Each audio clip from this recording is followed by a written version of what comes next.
Incremental greetings. You know what already means this t-shirt, right? Means it's not part of the course, but is about the course. Why? Because I'm celebrating a milestone of 1 year. 1 year already. Oh my god. You may think that, hey bro, you just started releasing the new course, right? Yeah, but I have been working on it for a year already. Usually I did the milestones. Hey, I have been using SuperMemo for 1 month, 1 year, 2 years, and so on, which I will do, but there's not much sauce now to share. So I decided, hey, why not about the course? Because there's a lot of sauce to share. So I will be sharing this video, I did like a diagram, so you get more or less what's the scope of Pleasurable Learning channel with the course once it's released. And here I have Notion, it's what I use myself for managing the course, because there are way too many videos. Just to let you know that one of the big changes now is Fluency and Mastery. Mastery was always a superset of Fluency.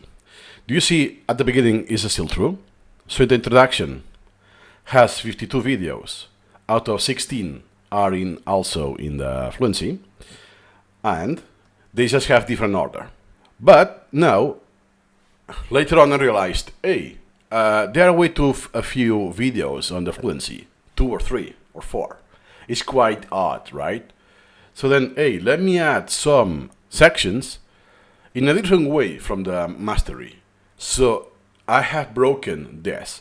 That's why, for now, in the Fluency, I have 494 videos, subject to change, because I'm moving things from the Fluency to the Mastery, or splitting a video, or merging videos, stuff like this. And for the Mastery, I have now 2,362, subject to change as well.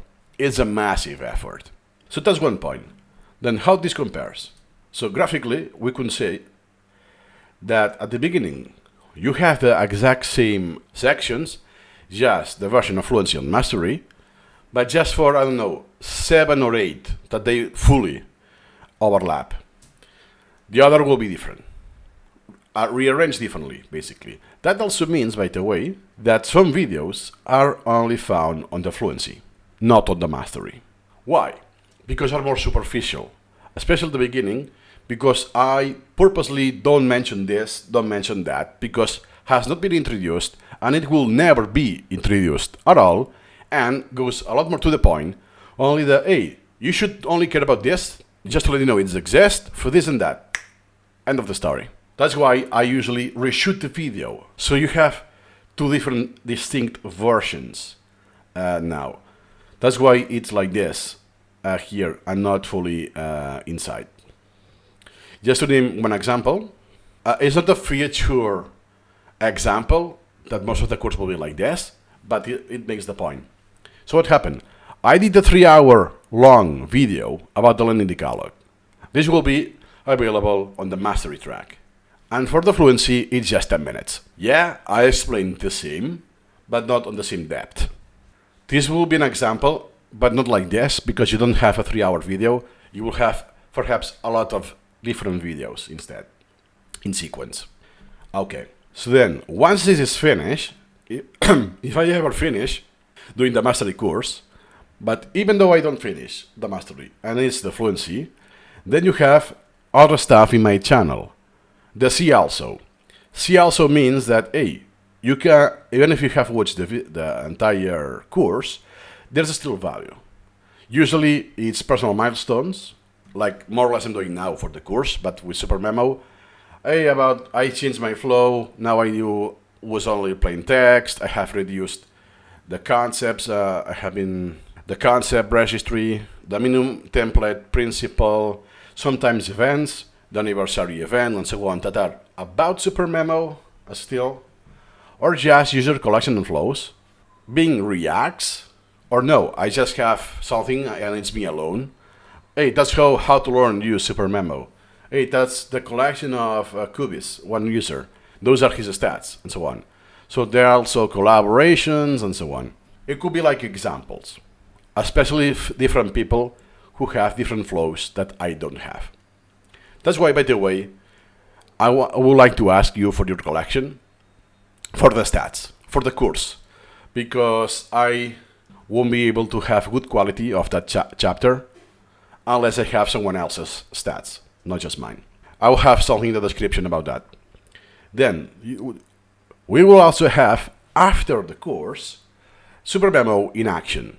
I have started one project with Minecraft, but because of technical issues, because this is a potato PC, I reached a point when I found iron that, hey, there's no need for now to continue this, because now I want to use the genuine purpose, that is to have SuperMemo and Minecraft at the same time in the same window, so I can take note right away and so on. But I cannot afford this flow for hardware limitations, so it defeats the purpose. It's on hold until I don't get a new computer. Since I'm virtually not getting donations, I will need more time to get a computer, so I can afford buying a computer. And there are more on projects. So an entire book, podcast episodes.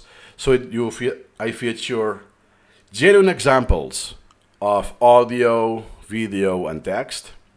I also share collections like I did. It was very tiny, the Rosetta Stone, 1 hour and a half.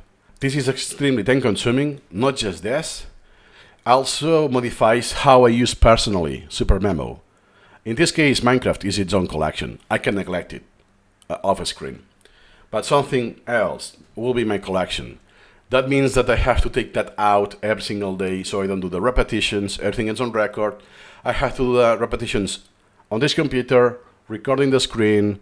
So this has some limitations on the time of the day, because of the chroma key and so on. And finally, they are unlisted, meaning that those will become redundant, obsolete, something you don't want to see further. Why?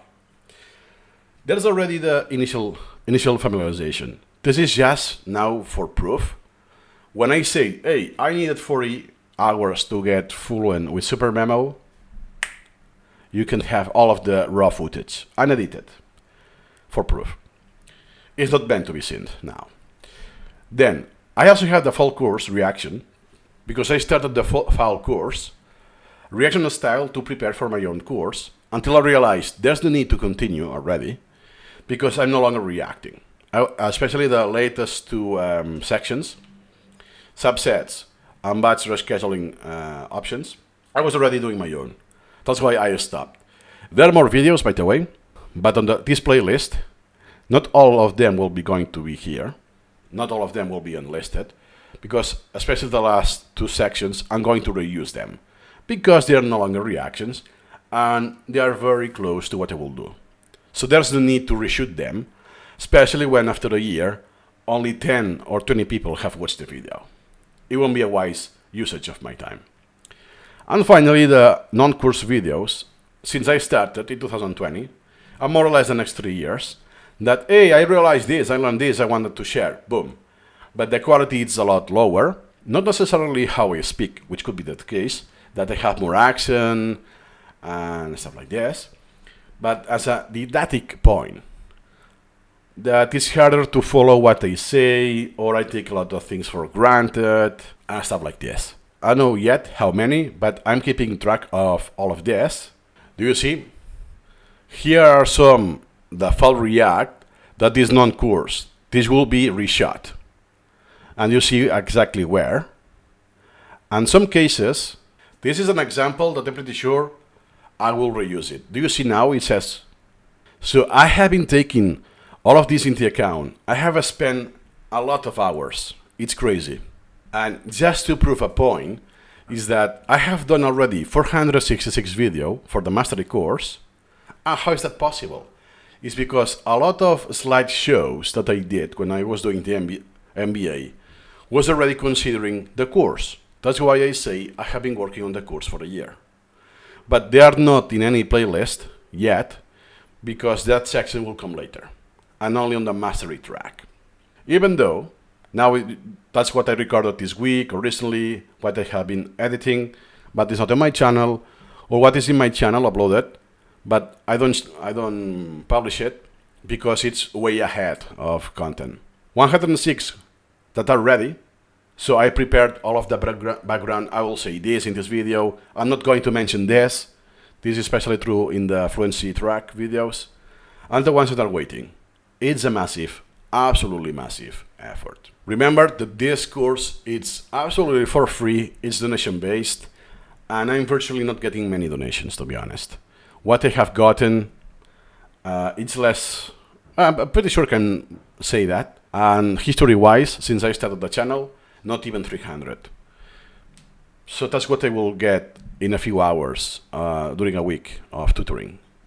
Why spending thousands of hours instead if there's no return of investment? At least if I can get a new computer, at the very least, so I know that I won't be able to break even with SuperMemo.